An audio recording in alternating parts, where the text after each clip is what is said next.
स्वभाव कैसा होता है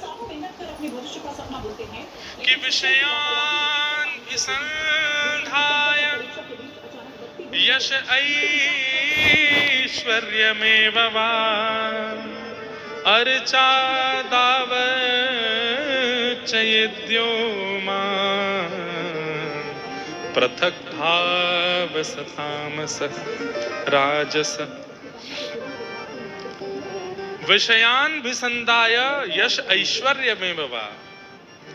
जो विषयों में पड़े रहते हैं और यश ऐश्वर्य की ही कामना से मेरा ध्यान करते हैं।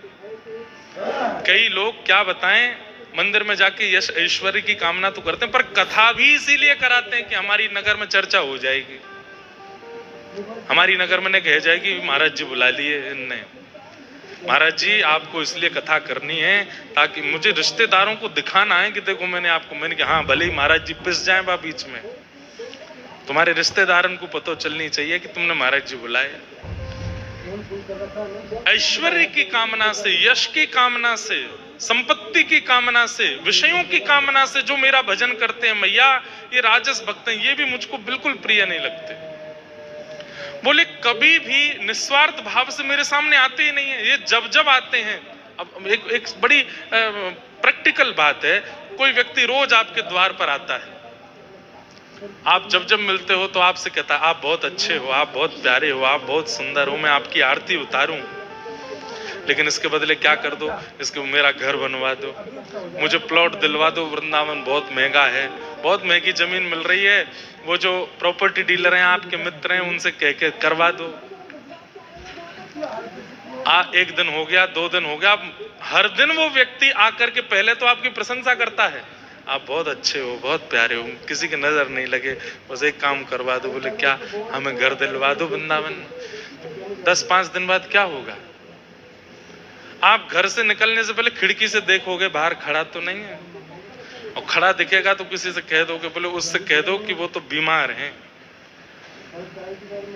अगले दिन फिर आ जाएगा तो बोलते ना हॉस्पिटलाइज्ड हो गए। तीसरे दिन वो आके बोलेगा कौन से हॉस्पिटल में, हॉस्पिटल का नाम बता दो, कहते ना वो तो पधार ही गए, चले गए। रोज इस प्रकार की भावना से आने वाले व्यक्ति से जब हम ऊब जाएंगे तो ठाकुर जी नहीं ऊबते होंगे। अरे स्वामी विवेकानंद के पास एक व्यक्ति गया, उसने जाकर के कहा आपकी इतनी बड़ी संस्था है, मुझे इतना रुपया जो है वो दे दो, दान में दे दो।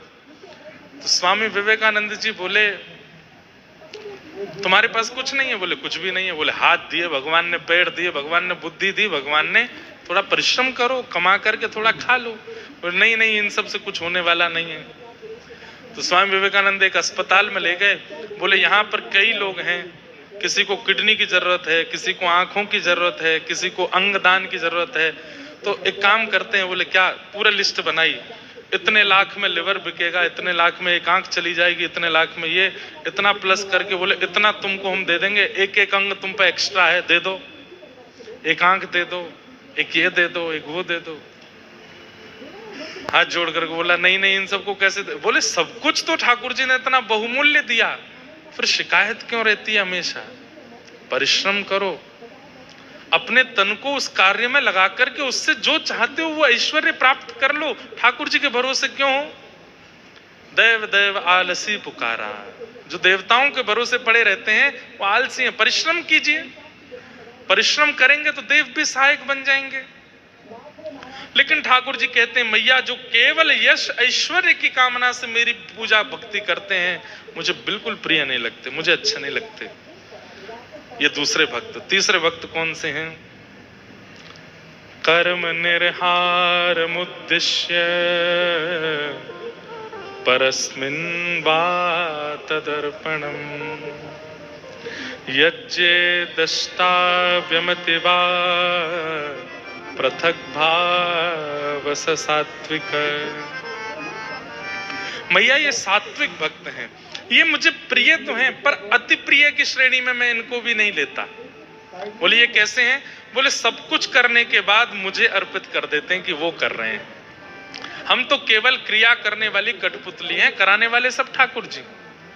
अपनी प्रत्येक क्रिया का समर्पण मेरे प्रति कर देते हैं। कृष्णार्पणमस्तु, सब मेरे प्रति छोड़ देते हैं, ये मुझे प्रिय तो हैं, ये सात्विक हैं, और ये जब जब मेरे सामने आते हैं तब तक कहते हैं ना हमें कुछ चाहिए, ना हमें आपसे कोई याचना है,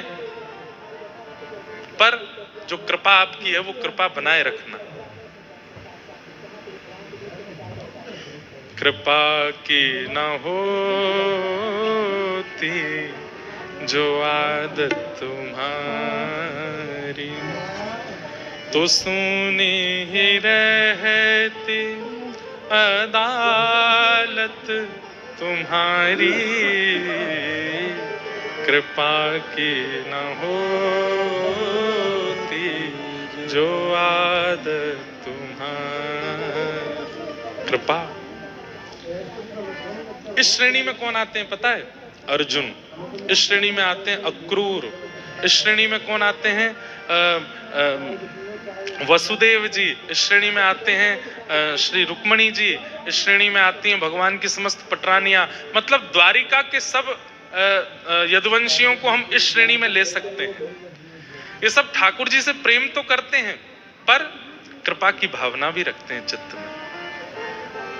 ठाकुर जी कहते हैं मुझे प्रिय हैं, पर अति प्रिय में ये भी नहीं आते। तो फिर अति प्रिय कौन है? तब भगवान चौथे भक्तों का लक्षण बताते बताते नेत्र सजल कर लेते हैं और कहते हैं मैया मेरे चौथे भक्त कौन से हैं? आहा। कि लक्षणम भक्ति योगस्य निर्गुणस्य हिदाहतम् अहैतुक्य व्यवहिता या भक्ति पुरुषोत्तम। जिनमें भक्ति के लक्षण हैं।